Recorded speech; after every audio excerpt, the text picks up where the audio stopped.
Good afternoon, my faithful friends. This is May 11th, 2025. I heard this gospel on Holy Saturday. I had to tell you because it touched my heart. It's a beautiful gospel. It is Genesis 22, verse 1 to 19.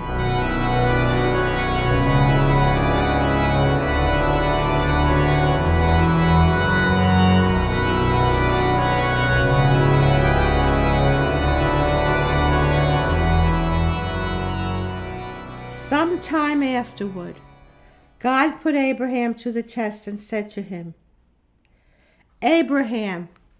"Here I am," he replied.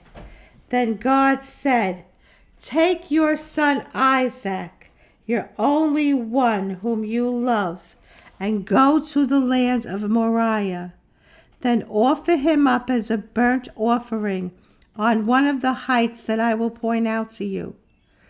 Early the next morning, Abraham saddled his donkey, took with him two of his servants and his son Isaac, and after cutting the wood for the burnt offering, set out for the place of which God had told him. On the third day, Abraham caught sight of a place from a distance. Abraham said to his servants, "Stay here with the donkey while the boy and I go on over there. We will worship and then come back to you." So Abraham took the wood for the burnt offering, laid it on his son Isaac, while he himself carried the fire and the knife. As the two walked on together, Isaac spoke to his father Abraham. "Father," he said. "Here I am," he replied. Isaac continued, "Here are the fire and the wood, but where is the sheep for the burnt offering?"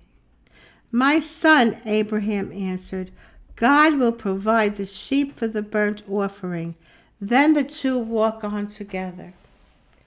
This is very interesting because the sheep, which is a lamb, Jesus is also called the Lamb of God.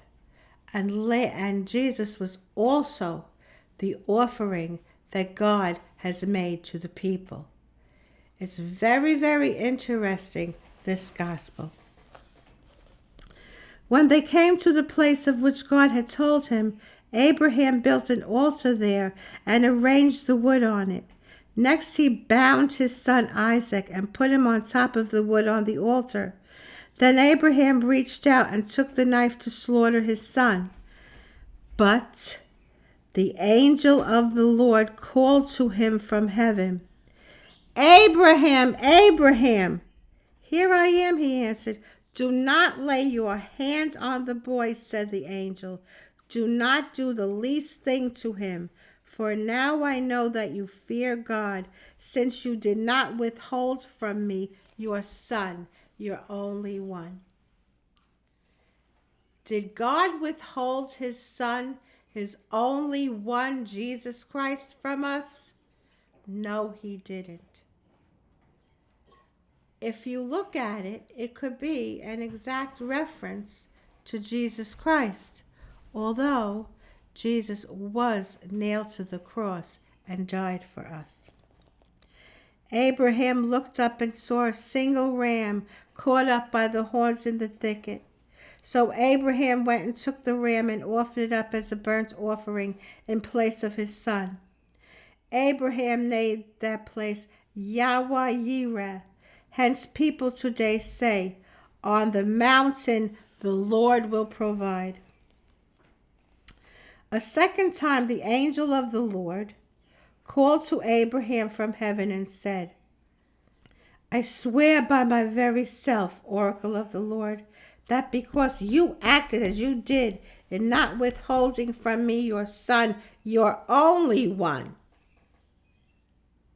Jesus is God's only one.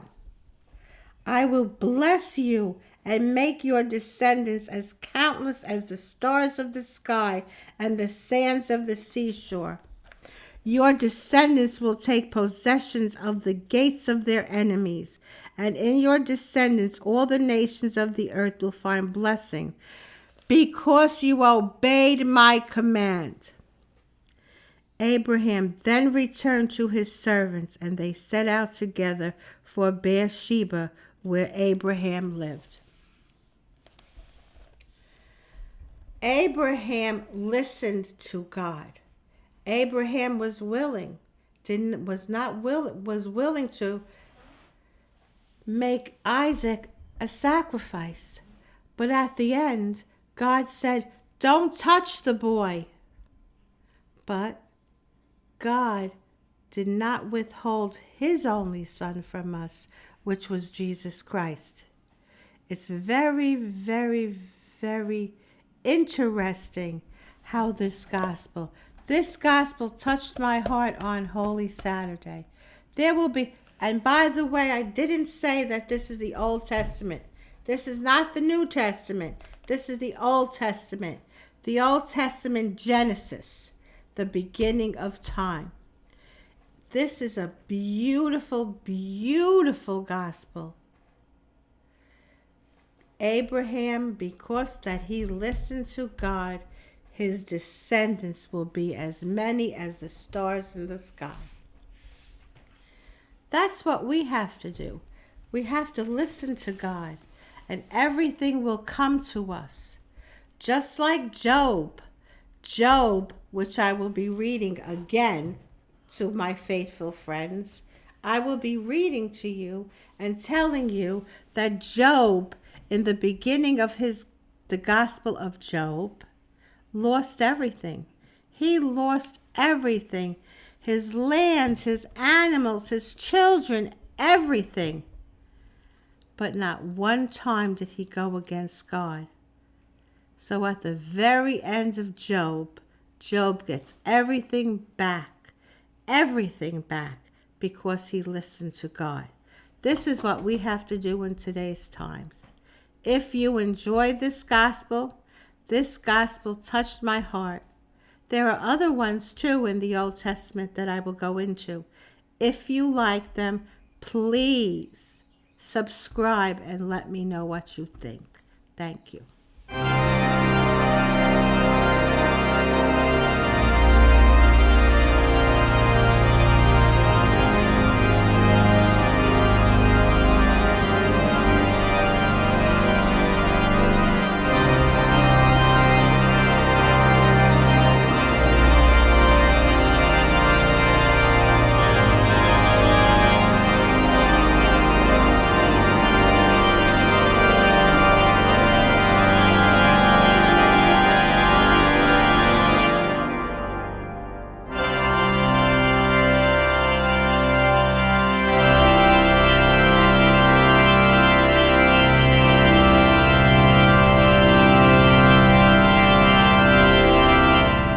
This is Your Faith with Nan. I will see you next time.